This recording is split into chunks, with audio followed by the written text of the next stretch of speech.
தாய் தமிழ் உறவுகளுக்கு வணக்கம். திண்டுக்கல் சுற்றி உள்ள பகுதியில் மிகப்பெரிய அளவில் ஒரு பெரிய மர்ம சத்தம். ஆனால் ஒவ்வொரு முறையும் அந்த மர்ம சத்தம் வரும்போதெல்லாம் ஒரு ஆள் இல்லாத விமானம் திண்டுக்கலை வட்டமடித்து விட்டு செல்கிறது. முக்கியமாக மக்கள் பயப்படுவதற்கான காரணம் என்ன அப்படின்னா, இந்த சத்தம் வந்த கொஞ்ச நேரத்தில் ஒரு ஆள் இல்லாத விமானம் வந்து திண்டுக்கலை வட்டமடிச்சுட்டு போகுது. இந்த சத்தத்திற்கு பின்னால் வரக்கூடிய இந்த ஆள் இல்லாத விமானம் தான் மிகப்பெரிய அச்சத்தை மக்கள்கிட்ட கொண்டு வந்து செலுத்தியிருக்கு. திரட்டப்பட்ட தகவல்கள், தெளிவான விளக்கங்கள் அறிந்து கொள்வோம், தெரிந்து கொள்வோம் இன்றைய முத்தமிழ் முரசு காணொளியில். முத்தமிழ் முரசு, இனத்தின் உணர்வை ஊட்டு முரசு, இன விடுதலை களத்தில் கொட்டு முரசு. இது முரசு, முத்தமிழ் முரசு.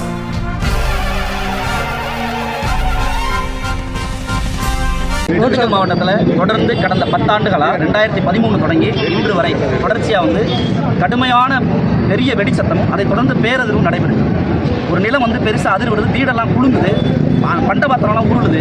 இப்போ இந்த 2025 மட்டும் இந்த ஜனவரிக்கு பின்னாடி இந்த 4 மாதத்தில் மட்டும் 8 முறைகளாக நாங்கள் இதோட நாம் தமிழர் கட்சி 5வது முறை மனு கொடுக்குறோம் மாவட்ட ஆட்சியர்கிட்ட. ஆனால் ஒரு தடவை கூட இந்த நடவடிக்கை எதுவுமே நடக்கல, எதுவுமே சொல்லலை. என்ன சொல்கிறாங்க, நிலநடுக்கம் இல்லை, மக்கள் பீதி அடைய வேண்டாம். நிலநடுக்கம் இல்லை என்பது எங்களுக்கும் தெரியுது. அந்த வெடிச்சத்திற்கான காரணம் என்ன? இந்த வெடிச்சத்தை நிலம் அதிர்வுற்ற உடனேயே ஒரு 5 நிமிஷத்தில் ஆள் இல்லா விமானம் தொடர்ச்சியாக பறக்குது. இதுக்கு என்ன காரணம்? ஏதோ நாங்களெல்லாம் மக்கள் எல்லாம் முட்டாள் போல, நிர்வாகம் பார்க்குற மாவட்ட நிர்வாகம், அரசியல்வாதிகளாம் அறிவாளி போல, மூளை பிதுங்கி இருக்கிறது போல, இது போல முன்னுக்கு பின் முரணாக, அறிவுக்கு புறம்பாக அறிக்கை கொடுக்குறதும் பெரிய ஆபத்தாக இருக்குது. இப்போ எங்களுக்கு ஒரு அச்சம் என்ன இருக்குதுன்னா, நியூட்சன் ஆய்வு தேனின்னு சொல்லிட்டு மறைமுகமாக திண்டுக்கல் ஆய்வு செய்கிறாங்களோ, அதுக்கு திசை திருப்ப மாவட்ட நிர்வாகம், அரசியல்வாதிகளும், ஆளுகிற கட்சி, எதிர்கட்சி எல்லாமே செயல்படுதோ என்ற போல தான் தோணுது எங்களுக்கு. அதை மக்களுக்கு தெளிவுபடுத்துங்க, என்ன நடக்குதுங்கிற தெளிவுபடுத்துங்க. இல்லை கல்வாரிக்காரங்க தான் வெடி வச்சு இதனால் ஒரு பெரிய பாதிப்பு ஏற்படுது, இந்த அதிர்வுலாம் ஏற்படுது, இதை பெரும் முதலாளிகள் இருக்கிறனால மாவட்டமோ அரசோ எதுவுமே செய்ய முடியாது அப்படின்னு நீங்கள் சொல்கிறீங்கன்னா சொல்லுங்கள், மக்கள் நாங்களே போராடிக்கிறோம். அதுக்கு அரசால் ஒன்றும் செய்ய முடியலன்னு சொல்லுங்கள், மக்கள் நாங்கள் உங்களை சேர்த்து காப்பாற்ற நாங்கள் போராட தயாராக இருக்கோம். நாங்கள் ஏன் சாகிறோன்னு தெரியாமல் சாக முடியாது. ஒவ்வொரு நாளும் இப்போ நிறைய பார்க்குறோம், வயது முதிர்ந்தவர்கள் இருக்கிறாங்க, குழந்தைகள் இருக்கிறாங்க, நோய்வாய்ப்பட்டவங்க இருக்கிறாங்க. இந்த அதிர்வில் எத்தனை பேர் நெஞ்சு வலி சாகுறாங்கன்னு தெரியல. ஒரு பள்ளியோட கட்டடம் மேற்கூரை இடிஞ்சு விழுவுது. இதெல்லாம் யார் கேள்வி கேட்பா? எதுக்குமே மாவட்ட நிர்வாகமோ அரசோ அரசியல்வாதிகளோ பதில் சொல்ல மாட்டாங்க. அப்படின்னா இது என்னவா இருக்குது? இதோடு நாங்கள் விட போகிறதில்ல, தொடர் போராட்டமாக இருக்கும். இதை கடைசியாக மனு கொடுக்குறோம். அதனால தான் நாங்கள் மாவட்ட ஆட்சியர் இங்கே வர சொல்கிறோம், நேரடியாக பேசணும், விவாதிப்போம். ஏன்னா எங்கள் எல்லாரையும் உள்ளே விட சொல்லுங்கள், நாங்கள் மொத்தமாக போகிறோம், போய் கேள்வி கேட்குறோம், அவர் பதில் சொல்லுங்கள். பேர் சொல்லுங்கள். இது 5 முறை மனு கொடுக்குறீங்க, இதை கடைசியாக முறை. இதுக்கு அடுத்து மனு கொடுக்க மாட்டோம், அடுத்து போராட்டம் என்ன மாதிரியான போராட்டத்தை நீங்கள்?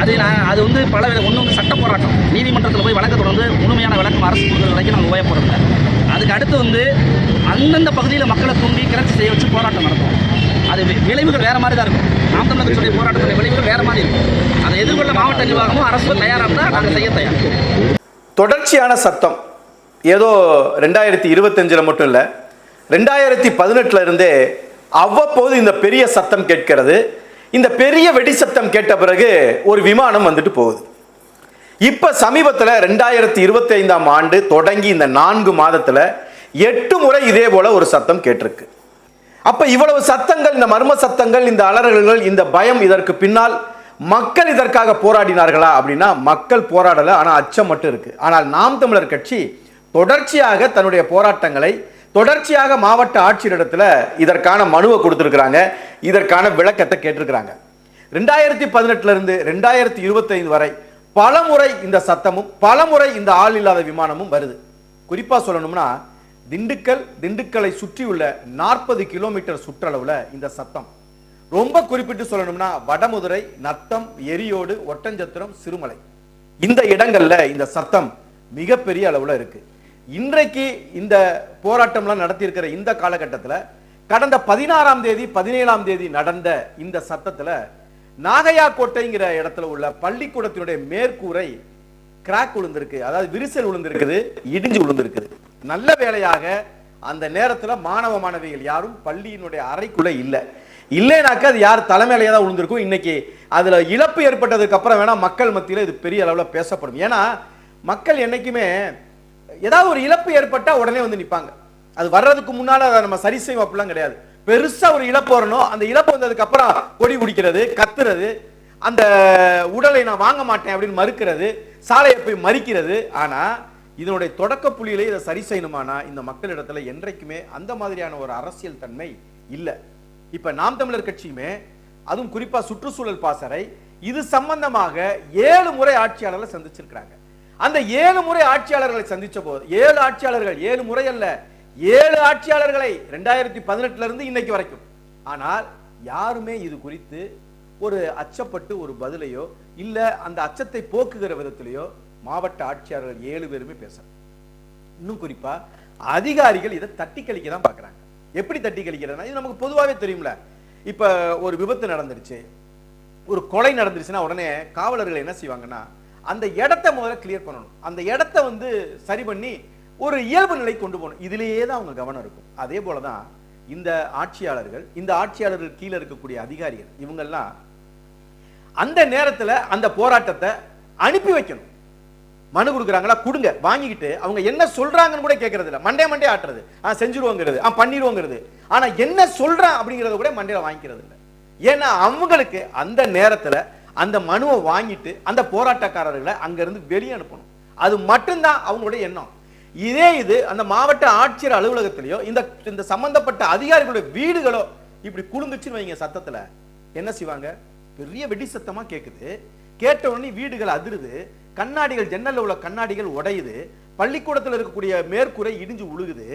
இதுல இன்னும் குறிப்பிட்டு சொல்ல போனோம்னா, இந்த வடமதுரையில ஒரு மர்ம பொருள் விழுந்திருக்குது. ஒரு பள்ளிக்கூடத்தில் நின்றுட்டு இருந்த ஒரு வாகனத்தின் மீது ஒரு மர்ம பொருள் வானத்திலிருந்து உழுகுது. அப்ப இதெல்லாம் சிந்திச்சு பார்க்கும்போது ஏதோ ஒண்ணு நடந்துகிட்டு இருக்குங்கிறது மட்டும் தெளிவா தெரியுது. ஆனால் அதை விட தெளிவா தெரியுது, இந்த ஆட்சியாளர்களுக்கெல்லாம் தெரிந்தேதான் நடக்குதுங்கிறது தெரியுது. ஆனா மக்களுடைய அச்சத்தை போக்கணுமா இல்லையா? ஆனா மக்களுடைய அச்சத்தை போக்குங்கிற விதத்துல என்னத்தையாவது ஒண்ணு சொல்றாங்க. எப்படின்னா, இப்ப நம்ம சொன்னோம்ல, பவானி ஆற்றுல தொழிற்சாலையினுடைய கழிவுகள்லாம் கலக்குது, இங்க பாருங்க எவ்வளவு நுர வருதுன்னு பாருங்க அப்படின்னு சொன்ன உடனே நம்ம அமைச்சர் பெருமக்கள் என்ன தெரியுமா சொல்றாங்க, சோப்பு போட்டு குளிக்கிறாங்க. அந்த சோப்பு போட்டு குளிக்கிறப்ப அதுல இருந்து வர்ற நுர எப்படி ஒரு பதில் பாத்தீங்களா? அப்படி ஒரு பதில தான் இதுக்கும் சொல்றாங்க. அதே மாதிரி வைகாத்த போய் தெர்மாக்கோல் போட்டு மூடிட்டா அப்படியே தண்ணீர்லாம் ஆவியாகி மேல போகாது. இது மட்டுமா, ஊழல்ல பாருங்க, எப்ப அந்த அரிசியை ஏத்தி இறக்குனதுல 1000 கோடி ஊழல்ங்கிறாங்க. 1000 கோடி எப்படி இழப்பு வரும்னா, அந்த 1000 கோடிக்கு எப்படி இழப்பு வந்துச்சுன்னா, இந்த அரிசி மூட்டையை ஏத்தும் போதும் இறக்கும் போதும் சிந்துற அரிசி 1000 கோடியா. இந்த மாதிரி பதில தான் இன்னைக்கும் சொல்றாங்க. திண்டுக்கல் மாவட்ட ஆட்சியர்கள் என்ன சொல்றாங்கன்னா, சுகாய் அப்படிங்கிற விமானம் கோவை மாவட்டத்துல சூலூர்ல இருந்து வருது. அங்க ஒரு விமான படைத்தளம் இருக்குது, நமக்கு தெரியும். அந்த சூலூர்ல இருந்து வரக்கூடிய இந்த சுகாய் அப்படிங்கிற விமானம் அங்கனதான் திரும்புதான்.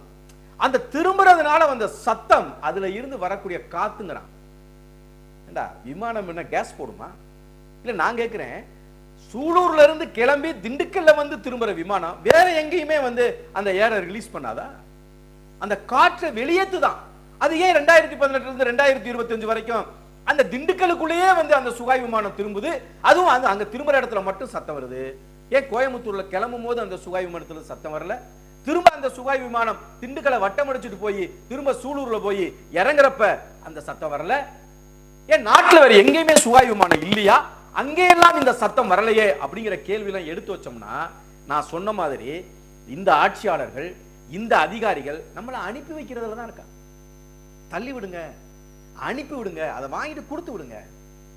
இப்ப சமீபத்துல சிறுமலையில ஒரு மலையாளி வெடிபொருள் வெடித்து செத்துருக்கா மர்மமான முறையில். அதை சரி செய்ய போன, அது என்னன்னு விசாரிக்க போன 3 காவலர்கள் அந்த மர்ம வெடிபொருள் வெடித்து அவங்களும் காயமடைஞ்சிருக்கிறாங்க. அப்ப சிறுமலைக்குள்ள என்ன நடக்குது? இப்ப திண்டுக்கல் மாவட்டத்துல நீங்க சிறுமலை, பழனி, கொடைக்கானல், இந்த 3ம் மிக முக்கிய மலைகள். மேற்கு தொடர்ச்சி மலைகளை ஒட்டி உள்ளது இந்த சிறுமலைகள்லாம் மேற்கு தொடர்ச்சி. அப்ப இங்க என்ன விஷயத்தை நீ பண்ணிக்கிட்டு இருக்க அப்படிங்கறத சொல்லுனா சொல்லல. மர்ம பொருள் உழுகுது, மர்ம சத்தம் கேக்குது. அது வந்ததுக்கு அப்புறம் உடனே அந்த சுகாய் விமானம் ஆளில்லாத விமானம் அப்படி ஒரு வட்டம் அடிச்சுட்டு போகுது.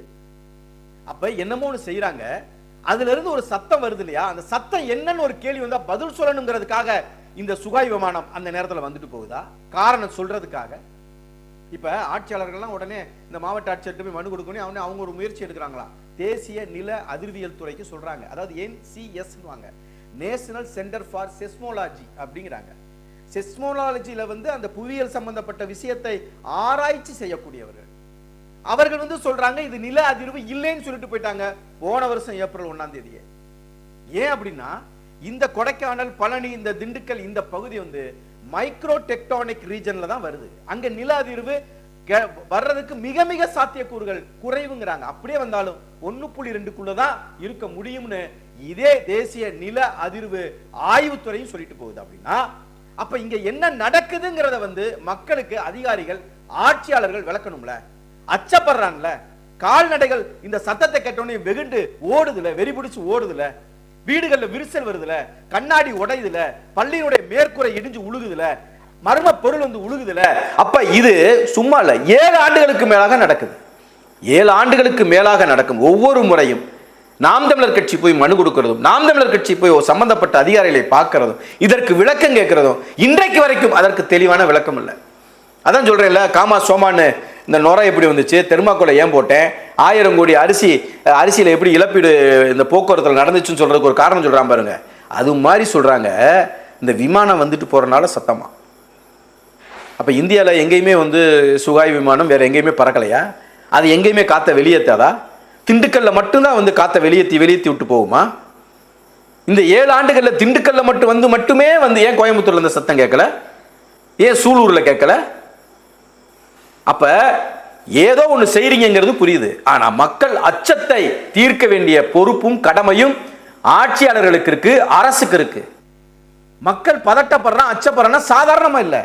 திடீர்னு ஒரு பெரிய வெடி சத்தம், நில அதிர்வு நடக்குது, வீடுகள் குலுங்குது, திடீர்னு ஒரு ஆளில்லாத விமானம் இந்த சத்தம் கேட்ட கொஞ்ச நேரத்தில் வந்துட்டு போகுது. அப்ப மக்களிடத்துல விழிப்புணர்வு வேணும். இன்னைக்கு வரைக்கும் மக்கள் வந்திருக்கியா? மக்கள் இந்த போராட்டத்தை முன்னெடுத்திருக்கீங்களா? இது என்னன்னு யாராவது கேட்க விரும்பி இருக்கீங்களா? ஆனால் நடந்ததுக்கு பிறகு பாருங்க பல்வேறு போராட்டங்கள், அடே அப்பா. ஆனால் புத்திசாலித்தனம் என்ன அப்படின்னா, வருமுன் காப்போம் அப்படிங்கிறது தான் புத்திசாலித்தனம். தொடர்ச்சியாக இந்த விஷயத்திற்காக போராடி கொண்டிருக்கக்கூடிய திண்டுக்கல் மாவட்டத்தைச் சேர்ந்த பொறுப்பாளர்கள், நாம் தமிழர் கட்சியுடைய பொறுப்பாளர் இருக்கக்கூடிய பொறியாளர் செங்கனன் அவர்கள், முனைவர் சைமன் அவர்கள், சுற்றுச்சூழல் பாசனுடைய தம்பி ஜோசப் அவர்கள், இவர்கள் மீண்டும் இதை சரியான முறையில் முன்னெடுத்து செல்ல வேண்டும். வருமுன் காப்போம் அப்படிங்கிறதுல விழிப்புடன் இருக்கக்கூடிய உங்கள் போராட்டம் வெற்றியடைய வேண்டும். மிகப்பெரிய இந்த மர்ம சத்தங்களுக்கு பின்னால் உள்ள மர்ம செயல்கள் என்ன என்பதையும் நாம் அறிந்து கொள்ள வேண்டும். முத்தமிழ் முரசு தொடர்ந்து முத்தமிழ் முரசுக்கு ஆதரவு கொடுங்கள். முத்தமிழ் முரசை சப்ஸ்கிரைப் செய்யுங்கள். நன்றி, வணக்கம். முத்தமிழ் முரசு இனத்தின் உணர்வை ஊட்டு முரசு, இன விடுதலை களத்தில் கொட்டு முரசு. இது முரசு, முத்தமிழ் முரசு.